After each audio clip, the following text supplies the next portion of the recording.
বয়স্ক। তো তারা ওই যে শুনেছে অনেক সময় মানুষের কাছে যে এই বজ্রপাতের লোক মারা গেলে তাদের লাশে নাকি ওই ম্যাগনেট জাতীয় কিছু থাকে। তো তারা চিন্তা করেছে, একটা কথা এমনিতে কিন্তু আমরা প্রচলিত আছে শুনতে পাই, তাই জি না? জি জি হ্যাঁ, এই ধরনের কথা প্রচলিত আছে। জি যদিও এই ঘটনা আসলে কি সত্য কিনা আমরা কেউ জানি না, জি। তো হতে পারে নাও হতে পারে। তো এরা চিন্তা করে, যেহেতু তারা এরকম শুনেছে, কারণ তারা চিন্তা করে যদি আমরা এই লাশটা চুরি করতে পারি, চুরি করতে মানে তারা নিজেরাই চিন্তা করছে আর কি, মানে এমন না যে তাদেরকে কেউ অফার করেছে বা এই টাইপের কিছু না, তারা নিজেরাই চিন্তা করছে যে আমরা যদি লাশটা চুরি করতে পারি তো এই লাশটা নিয়ে আমরা অনেক দূরে গিয়ে মানে বিক্রি করে দিব, আচ্ছা, বা এটা ওখান থেকে সরিয়ে এনে অন্য জায়গায় পুঁতে রাখবো, যখন কঙ্কাল হয়ে যাবে কঙ্কাল গুলো বিক্রি করবো, মানে এরকম একটা প্ল্যান তাদের ছিল আর কি। তো তারা কি করে যে ওই রাত্রেই, মানে যেদিন কবর দিয়েছে বিকালে, ওই রাত্রেই তারা লাশটা মানে চুরি করার একটা পরিকল্পনা করে। তো যে পরিকল্পনা সেই কাজ। তো হাতে টর্চ লাইট নিয়ে গেলে পারে আলো বেশি হবে, অনেক দূর থেকে দেখা যাবে, মানুষ সন্দেহ করতে পারে। এই জন্য তারা কি করছে, একদম নিবু নিবু টাইপের মানে আলো কমিয়ে হারিকে নিয়ে গেছে আর কি, যাতে কোনো মতে একটু সামনের জায়গাটা দেখা যায় এইভাবে আর কি। তো তারা ওই মানে ওই আমবাড়ির ওই গোরস্থানে আসে ধরল গ্রাম থেকে রাতের বেলা। তো ওরা যখন গোরস্থানে এসেছে, আসার পরে ওই খবরটা তারা দিনের বেলাও দেখে আসছিল যে রাতের বেলা সেজন্য সরাসরি আমরা মানে চিন্তা অসুবিধা না হয়। তো যথারীতি যেই চিন্তা সেই কাজ, কবর খোঁড়া শুরু করেছে। খুঁড়তে খুঁড়তে একদম বাঁশটা সরানোর পরে লাশ বের করে ফেলেছে। আচ্ছা, কবরের মধ্যে দুইজন নেমেছে, আরেকজন উপরে আছে, মানে তোলার জন্য উপরে। যখনই উপরে উঠিয়েছে এবং তুলবে, হঠাৎ দূর থেকে কে যেন চিৎকার করছে, এই ওখানে কে, ওখানে কে। আসলে আসলে ভাই কবরস্থানের পাশেই আরেকজনের বাসা ছিল। তো উনি হয়তো বা মুরব্বী, হয়তো বা রাত্রে ওয়াশরুমে যাওয়ার জন্য বাসা থেকে বের হয়েছে।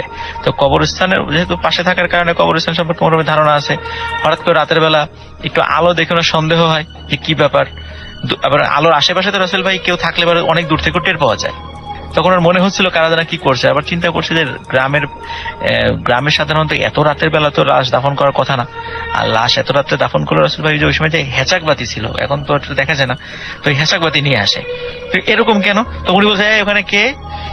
তখন ওরা চিন্তা করে সর্বনাশ, ধরা খেয়ে গেছি। তো তখন ওরা লাশটা ওই রকমই ফেলে তিনজন ওই ভো দৌড় ওখান থেকে তারা চলে যায়, আবার তাদের গ্রামে তারা চলে যায়।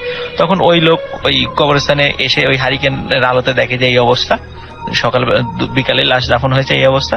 তখন উনি আশেপাশের লোকজনকে ডেকে তোলেন, আশেপাশে যারা ছিলেন।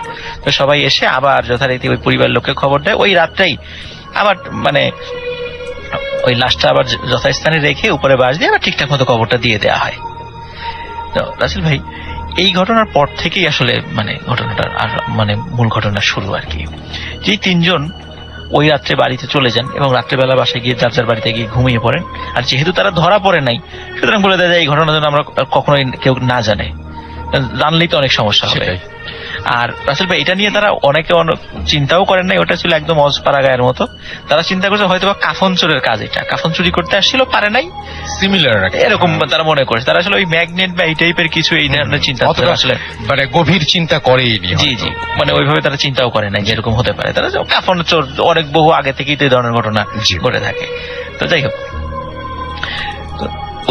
ওই রাত্রেই ওই তিন বন্ধু সবাই একই স্বপ্ন দেখে। কি ছিল স্বপ্নটা?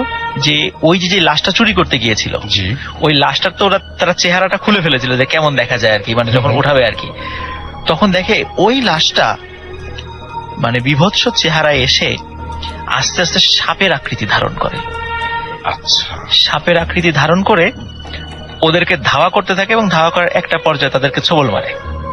আচ্ছা, এই স্বপ্ন দেখার পরে সকালবেলা তিন বন্ধু আবার এক জায়গা হয়ে সবাই, একজন বলে যে আমি তো এই স্বপ্ন দেখেছি, আরেকজন বলে হ্যাঁ আমিও তো দেখেছি, আরেকজন বলে আমিও তো দেখেছি। তিনজন সবার সেম স্বপ্ন, সবাই একই স্বপ্ন। স্বপ্নটা কিন্তু বেশ ভয়ঙ্কর। জি রাসেল ভাই, এবং শুধু রাসেল ভাই একবার দেখে না, ওরা প্রতি রাত্রেই এটা দেখতে থাকে, আর প্রতি রাত্রেই দেখতে থাকে এবং চিৎকার চেঁচামেচি করতে থাকে, সাপ সাপ সাপ বলে চিৎকার চেঁচামেচি করতে থাকে। আচ্ছা, তো এ তার স্বপ্নের বিষয় গেল। এর মধ্যে কি হয় রাসেল ভাই, ওদের বাড়ির উঠোনে এই সাপের উপস্থিতি দেখা যায়। এবং প্রথম দিকে শুধু ওই তিন বন্ধু যাদের বাড়ি আর কি তারা দেখতো, এবং পরে পরিবারের লোকজনও দেখে এবং তারাও চিৎকার চেঁচামেচি শুরু। যখন চিৎকার চেঁচামেচি বেশি পর্যায়ে চলে যায়, তখন কখনো কখনো সাপ মানে উধাও হয়ে যায়। আবার কখনো এমন হয় যে ওই তিনজনের কোনো একজন রাত্রে বা দিনের বেলায় যে রাস্তা দিয়ে হেঁটে আসছে, হঠাৎ করে দেখে পিছন থেকে একটা সাপ তাদেরকে ধাওয়া করছে, বড় আকৃতির একটা সাপ। বাবা রে বাবা, এটা ভয়ঙ্কর তো ব্যাপার। তারা দৌড়ে বিভিন্ন জায়গায় চলে যায়, একটা সময় দেখে যে না ওইটা নাই। আচ্ছা তো এই সাপের আতঙ্কে মানে তাদের তিনজনই ঘর ছাড়া হয়ে যাওয়ার মতো অবস্থা আর কি। আচ্ছা। তো এরপরে তারা একটা সিদ্ধান্ত নেয় যে জি। তারা মানে যেহেতু আমাদের বাড়িতে প্রবলেম হচ্ছে, আমরা এক কাজ করি, আমরা তিনজন অনেক দূরে চলে যাই, আচ্ছা অনেক দূরে চলে যাই। তো ওইখান থেকে রাসেল ভাই একটা মানে বিল আছে, বিলের নামটা এই মুহূর্তে আমার ঠিক মনে পড়ছে না আর কি। আচ্ছা তো ওরা চিন্তা করে বিল পার হয়ে পরের গ্রামে চলে যাবে, Okay. হয়তো বা ওখানে ওই সাপটা থাকবে না এই চিন্তা করে। তো ওই বিলের কাছে গিয়ে তো ওই দিন আবার সন্ধ্যা হয়ে যায়। তখন আচ্ছা। তারা চিন্তা করে যেহেতু আমাদের কাছে টুকিটাকি খাবার আছে, তারপর নৌকাটা নিয়ে আজকে বিলের একদম মাঝখানে, নৌকাটা নিয়ে আজকে মাঝখানে রাত্রি যাপন করব। তো তো ওই ওই পরিকল্পনা করে এবং একজনকে বলে যে একজন করে ঘুমাবা, মানে দুইজন ঘুমাবা, একজন হচ্ছে মানে জেগে থাকবে, পাহারা দেবে। আচ্ছা। ও রাসেল ভাই, আমার মনে পড়ছে ওই বিলটার নাম হলো সিটকি বাড়ি। আচ্ছা। ওই জায়গাটার নাম সিটকি বাড়ি। আসলে আমি যাই নাই তো কখনো, বা একটু নতুন শব্দ, ওই জন্য আমার আসলে মনেও ছিল না সিটকি বাড়ি ওই জায়গাটার নাম। তো ওনারা বিলের মাঝখানে ওখানে চিন্তা করে আজকে রাত্রে আমরা বিলের ভিতরে থাকবো। জি। তো একজন জেগে থাকবে। এখন আসলে যিনি জেগেছিলেন উনি অনেক রাত, চাঁদের আলো দেখা যাচ্ছিল তখন, অনেক রাত হঠাৎ করে মনে হচ্ছে যে কোন শিয়াল বা কুকুর জাতীয় কোন জিনিস সাঁতার কেটে এই মাথা থেকে ওই মাথা পার হওয়ার চেষ্টা করছে।